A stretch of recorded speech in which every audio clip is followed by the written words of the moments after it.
Sox in the basement.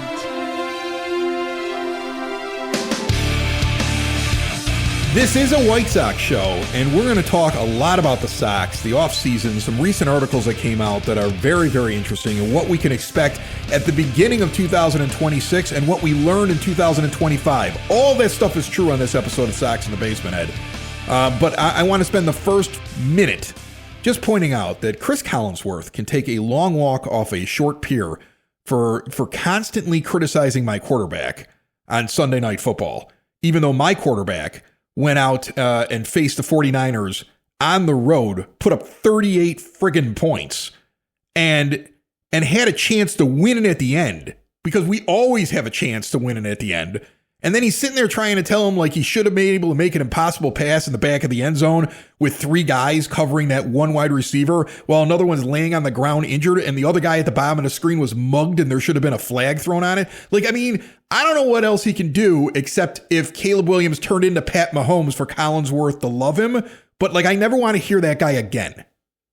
No, and honestly, I'm not entirely sure Chris Collinsworth could find the right end of the pier to walk off of. He doesn't have anything to say. He never says anything, Ed. He's like, oh, big moment here. One team could do something, other team could do something. You would think it was AI making comments in a video game. He doesn't contribute a thing for 60 minutes, except every once in a while he's really critical of a quarterback, and he was never a quarterback. I find it amazing. Well, yeah, actually, you kind of wonder, maybe Chris Collinsworth was replaced with AI years ago and nobody noticed. He's the original AI. He's a robot. That's what he is. So here we go. We have all these different things to talk about the White Sox today. And the thing that stuck out to me immediately was Will Leach wrote an article for MLB.com. Came out this week. The 6 teams whose fortunes are looking up for 2026. And I saw the title of the article and I thought to myself, wouldn't it be great if the White Sox were on this in this article? And they are. Like, I mean, this is when I get excited about White Sox baseball, when nationally somebody includes them in something positive and they don't need to do it. They could have said top 5 teams and left the Sox off, right? They got the Athletics in here. Man, they got a lot of talent. No pitching. Maybe they need to call the White Sox and the White Sox need to call them and exchange a few players. Couple of pitchers for a couple of hitters, and then we could both be just amazing franchises. Maybe they need to have a talk with each other. The Nationals on this list, the Braves, who had a bad season, gonna probably come back and be really good. Okay, the Orioles. I don't know if they're going to be very good. I think he's got them on this list because they're making some free agent signings. They're kind of a lost franchise. The Pirates. I'd much rather be the White Sox than the Pirates because I think the White Sox long term have a better chance to be good.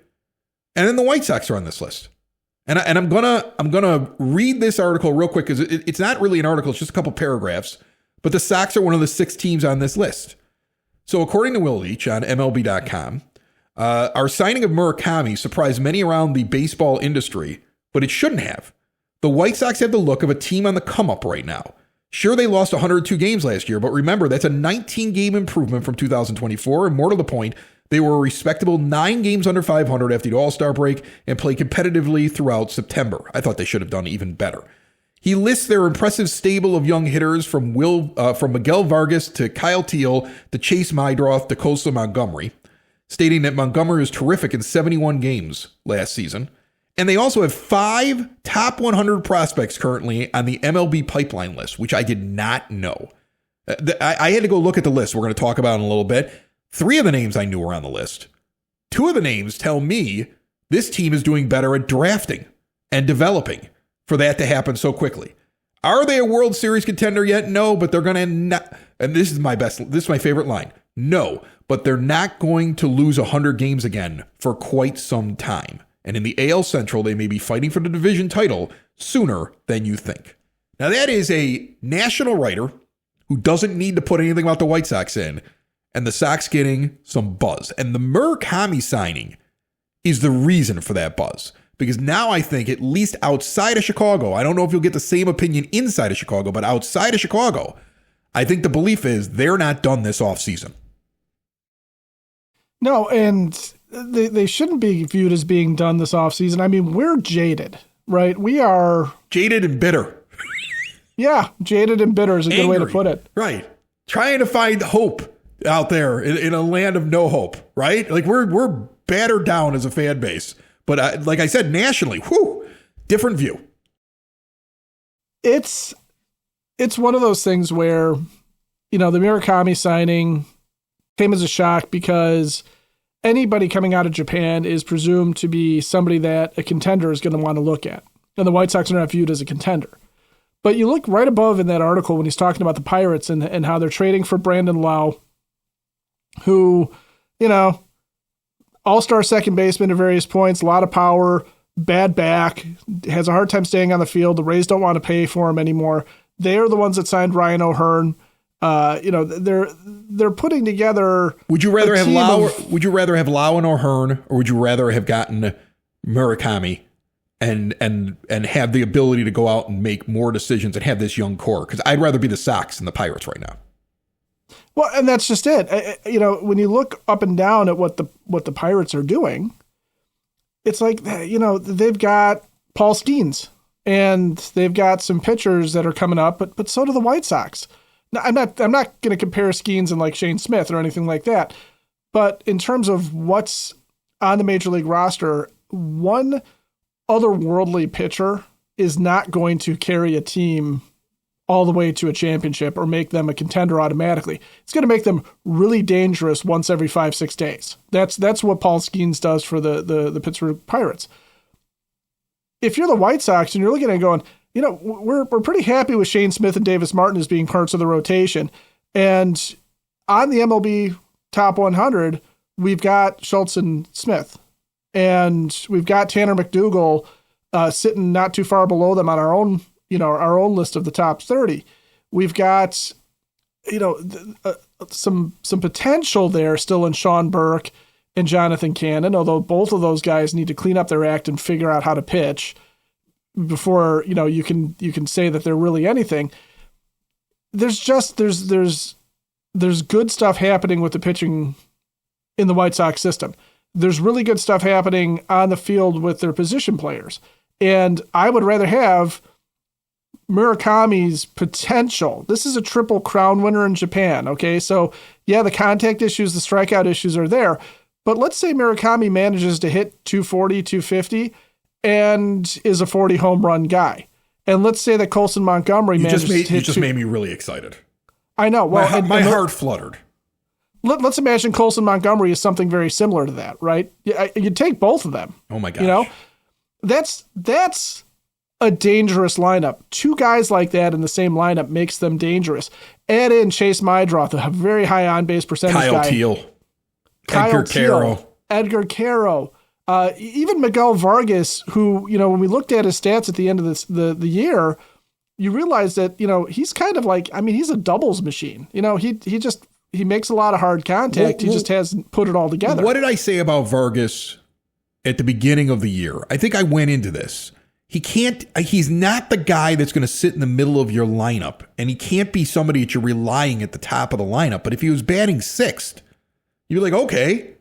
And that very well may be where he settles as the 6 or 7 hitter in the lineup, because you have all this other talent that's showing up.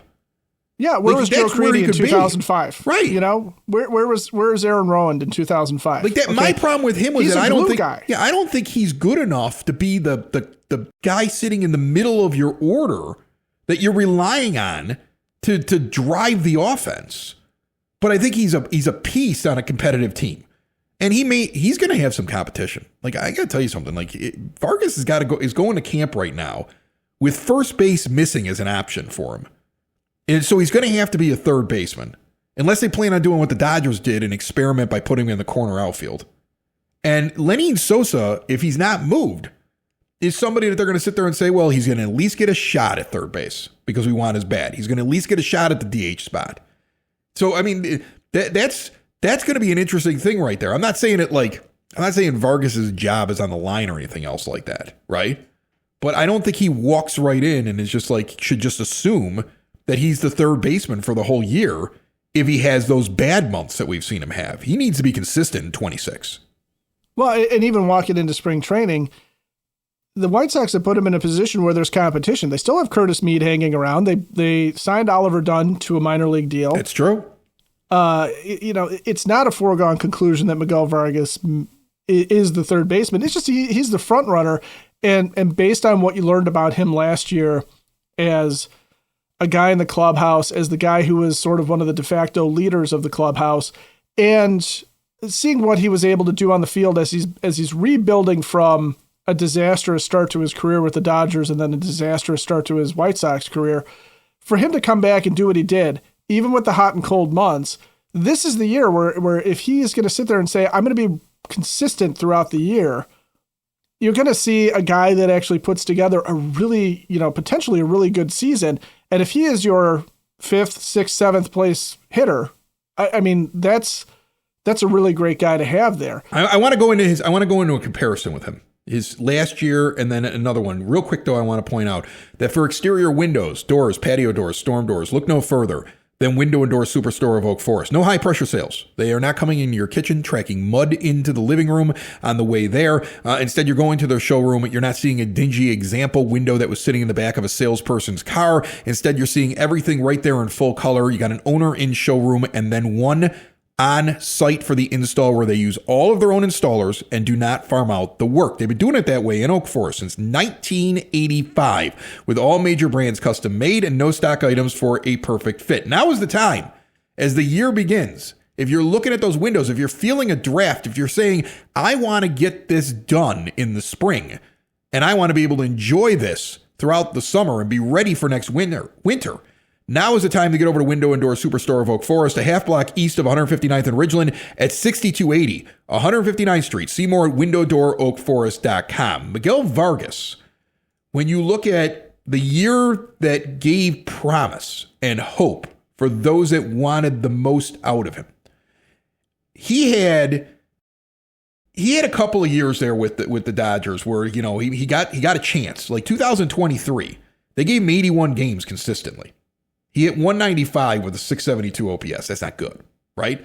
The White Sox, though, go out and get him after he goes out and just gives 30 games and 80 plate appearances in 2024 the following year, sporadically. And he hits 239 with a 735 OPS. And the Sox go, we want this guy. Now, he gets to the White Sox, and then he's terrible. But what does he do over a full season? His first real full season in 2025, where he gets 138 games and 569 plate appearances. He goes out and hits 234 with a 717 OPS. He gave the White Sox in 25 what they believed to be his floor after those 30 games and 80 plate appearances that he had at the beginning of 24 before the Sox acquired him. So what the White Sox have, if they're looking at it realistically, is a guy who had a B-WAR of 1.9 games of wins above replacement he was worth. Nothing that exciting. But a guy who, that's where the potential was. They thought they'd at least get that the second half of 24, and they didn't. 2025, he finally provided the best sample, that little sample that made them say, we want to go get him. He provided that over the course of an entire year. He had good months and he had bad months. This is a pivotal year for him because this is where you should see the improvement. This is his year 26 season, and he got a full season under his belt and gave them at least what they saw in that small sample size before they traded for him in season in 24. It's a big year for Miguel Vargas. And with the team rising and with more hitters around him and hopefully confidence now that he belongs here, like, I'm really pulling for the guy. I know I've been negative about him and I'm not fully sold on him, but I'm pulling for him because the potential is there that he could do well. Yeah, well, and that's just it. You mentioned an important kind of underrated stat about Miguel Vargas. He's turning 26. I mean, this is still a guy that, in spite of the history that he had with the Dodgers, is still relatively young and coming into his prime.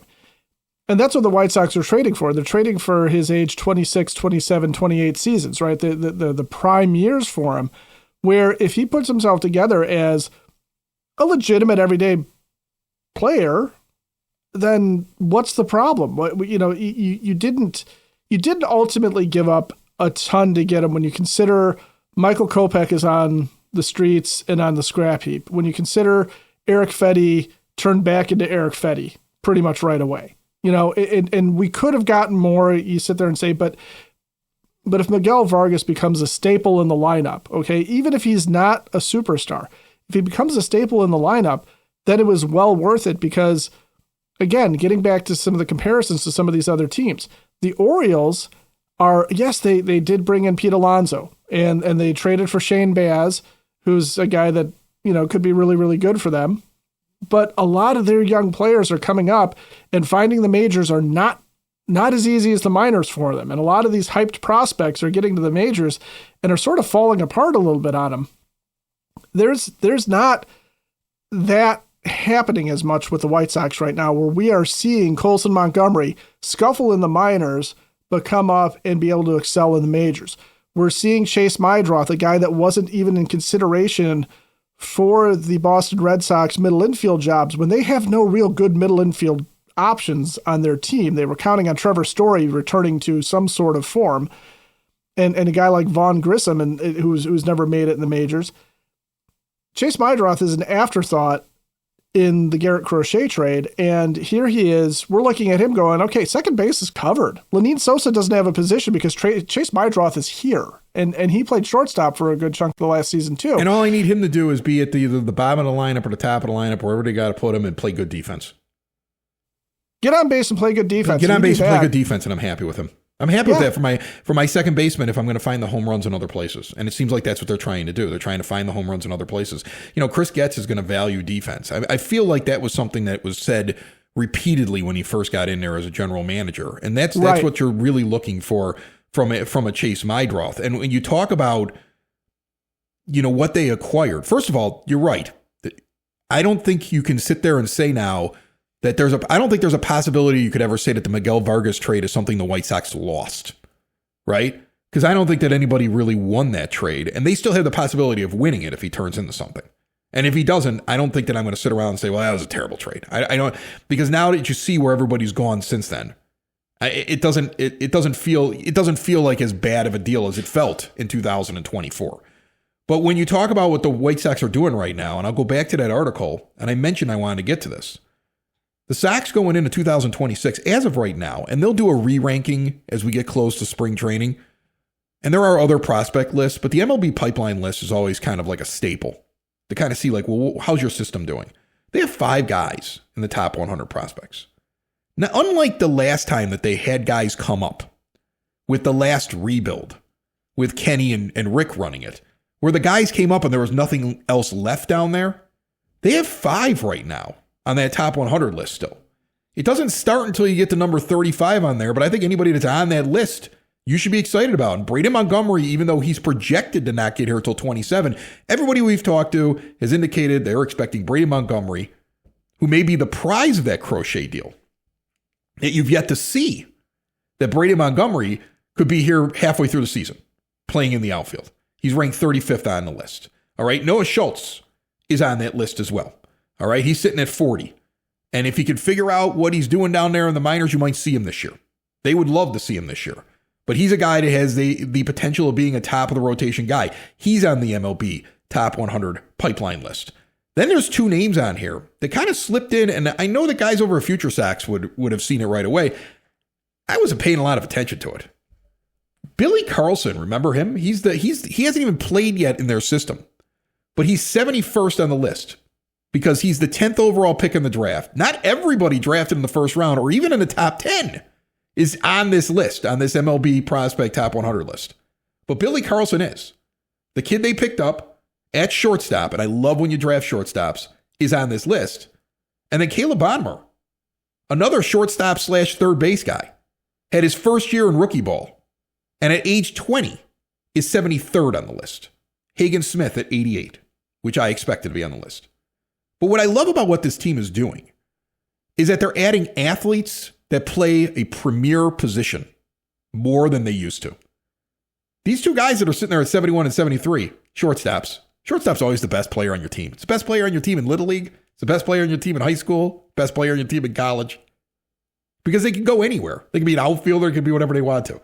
But I'm excited about the idea that a team that's bringing up talent and is making a signing here or there also seems to have something else going on in terms of development down the minor leagues. That again, this is more of a national view of it, not a local view of their franchise. Well, and that's where the not a rebuild from Kenny and Rick started to really fall apart, because one of the things that teams will do when they're smaller market teams or when they operate this way is they have to be able to actually draft talent, okay? And talent that is recognized universally, not talent that you sit there and go, well, I saw him across a crowded room and I could smell the all-star musk coming off of him. Sure, Kenny, sure you did. But no, you actually have to have guys that when other teams look at them, they sit there and go, yeah, this is a guy I would like to have in my system. This is a guy that I see a future for on my team. And the reason why it becomes important in a rebuild situation is, yes, Colson Montgomery may have a chokehold on shortstop for the next, 10 years, okay? And Caleb Bonnemer and Billy Carlson may not have shortstop on the south side of Chicago in their future. But if they're really, really good, Colson Montgomery can play third. We've seen that. These guys can move to another position. We've seen that happen. Like you said, they're athletes. And they can be dealt as capital to give you what you need in a playoff push. And that's where it comes around. And we never had that. No. The guys that got traded by the White Sox, when the quote unquote prospects, they don't get anything. Okay, going back to the Vargas trade, okay, at the time we were, I will say, a little bit of Chicago stupid. Okay. We knew that Eric Fetty, Michael Kopech, and Tommy Pham represented three of the best players that we had to try and get something really good back from other teams. But other teams are probably looking at Eric Fetty going, I still don't believe it. And you know what? They were right. They were looking at Tommy Pham, who, remember, was in the business of Tommy Pham, and look at him going, yeah, we know what Tommy Pham is. Everybody knows what Tommy Pham is at this point. He's maybe our fourth or fifth outfielder. He's not a game changer. He's a good guy to have around. But he's not worth a whole lot. Great guy to have in a bar fight, I would think. If you're in a bar fight, you want Tommy Pham there. And then the opposite is true of Michael Kopech, who I wouldn't want in a bar fight. I don't want him anyway. He's so big, too. You'd think he'd be good in a bar fight, but I don't think he would be. He would pull a hamstring in a bar fight. He would hurt himself, right. He'd be over the corner injured. And he'd be like, did somebody hit you with a chair? And he'd be like, no, pull the hammy. But you look I took a swing and my shoulder got out of whack. Yeah. I went to go smash a beer bottle against the bar, and now my wrist hurts. Just a lot of when we tell you and I talk about out of town stupid a lot. We can get in town stupid about our prospects. You can be in town stupid. You can. Yeah. And what's important about seeing guys on the top 100 versus just in our top 30 is if they're in the top 100, that means that they've got value around the league. And also that means that it's universally recognized potential versus other players in those positions, their contemporaries, their peers. When we're not seeing that with White Sox draft picks in the past, it means that Rick Hahn and Kenny Williams were trying to be the smartest guys in the room. Chris Getz is drafting guys that are good baseball players, and you cannot tell me that he's just had higher draft choices. Rick and Kenny had high draft choices too, but they turned into things like Andrew Vaughn, who then Vaughn might have been something, but they didn't develop him. That's going to be the other part of this is, will the development efforts behind Brian Bannister, Will Fuller, will the idea that we're going to have a White Sox way through the minor league system of hitting, pitching, fielding, things like that, is that going to turn into something? Because if that does, that's what's exciting for the future for the White Sox, because it won't matter if Justin Ishbia comes in and spends money or not, or is if we're only ever middle of the pack payroll wise, if you're getting talent in the draft and you're developing it, that's how teams sustain themselves. And you can also trade that for established players, which is kind of how the Dodgers do it or the Yankees do it. They have these prospects that everybody is kind of like, yeah, this is a good prospect, and they're able to turn around and trade them. Whether they pan out or not, that's the world of prospects,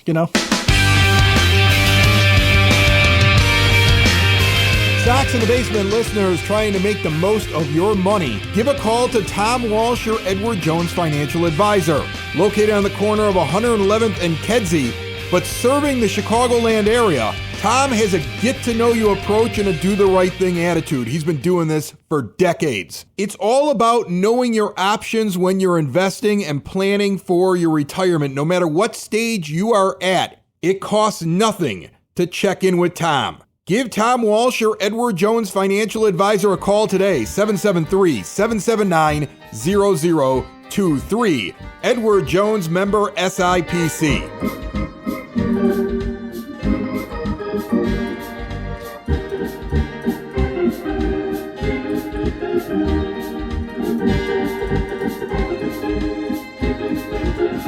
not forget about the $1,000 guest bounty, which I think is going to kick into high gear here in January. Ed and I were discussing one guest that sounds like is going to be very, very interesting that he was contacted about that we're going to bring in. And then I have another one that I kind of alluded to on the last show, which is going to maybe give you some insight into how the White Sox are doing things a little bit differently without giving away exactly what they're doing. We're going to dance around that, but I think it's going to be a very interesting conversation. If you have a great guest, somebody that you think is going to stand out, it could be baseball related, could not be, somebody famous, somebody that pops, something that's just really interesting and you want to get it on Sox in the Basement in the off season. If your guest is voted the best one of the off season, you win $1,000, brought to you by Cork and Kerry at the Park, 33rd in Princeton in the shadow of the ballpark with an award-winning menu of burgers and ballpark favorites. Your home base for White Sox pregame, postgame, and in-game viewing parties with an extensive bar that has a rotation of craft beers, familiar favorites, spirits, and wines. I love the Cork.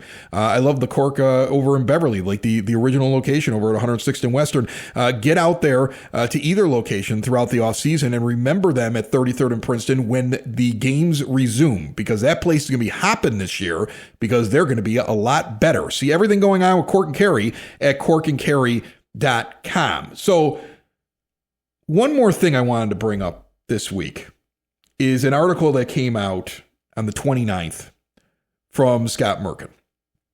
And I love when Merck does this because he does from time to time write something rosy. You know, something that kind of gives you some positivity. And I love some positivity from time to time. But it's about Jonathan Cannon. And the title of the article is Cannon has planned to grow from uneven 25 season. And an early quote in there from Jonathan Cannon that's being featured is when Cannon says, quote, "Looking at the year as a whole, I think it's going to end up being the most pivotal season in my career." And, you know, points out he's 25 years old, points out he had good times and bad times, points out that he had a 5.82 earned run average over 22 games and 17 starts for the 25 White Sox. But it tries to say, like, he's got a plan. He's going to get better. And he does need to be better. He needs to be better than that just to be in the rotation. And I think you and I have talked about that. He needs to be better than that just to be in the rotation because there's going to be a lot of competition and it's not a guaranteed spot. But I think if you read the article, as positive as it is, and you think that his ceiling is higher than a fourth or fifth starter, I think you're killing. I think you're I don't know, killing brain cells, I think is what I was going to go with there. I don't know what I was going to say. You're fooling yourself. Something because I don't think that he'll ever be better than that. I remember back to when he came up that's what we were told by those that were the prospect heads. Like, this could be a major league pitcher, but he's not a top of the rotation guy. So I read the article as Jonathan Cannon's got to find a way to actually make it in the rotation. You can replace Jonathan Cannon's name there with Sean Burke. They have an awful lot of options in their pitching rotation, and they've got two guys in that top 100 prospect list that they're hoping that'll get here soon, and guys that are not on that list that they're hoping are going to get here soon. So when I read that list, I would say that we talk about Miguel Vargas' pivotal season. Jonathan Cannon, I don't think you could even say is assured a spot in the rotation on opening day. What do you think?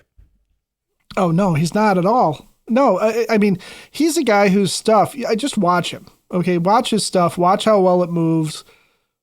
The ability that he has in terms of spinning the ball is pretty fantastic. And you look at just the stuff when he strikes guys out, when he's on, he's an impressive looking guy. But he's not consistent, and the stuff isn't good enough for him to be as inconsistent as he is. He's got to throw strikes.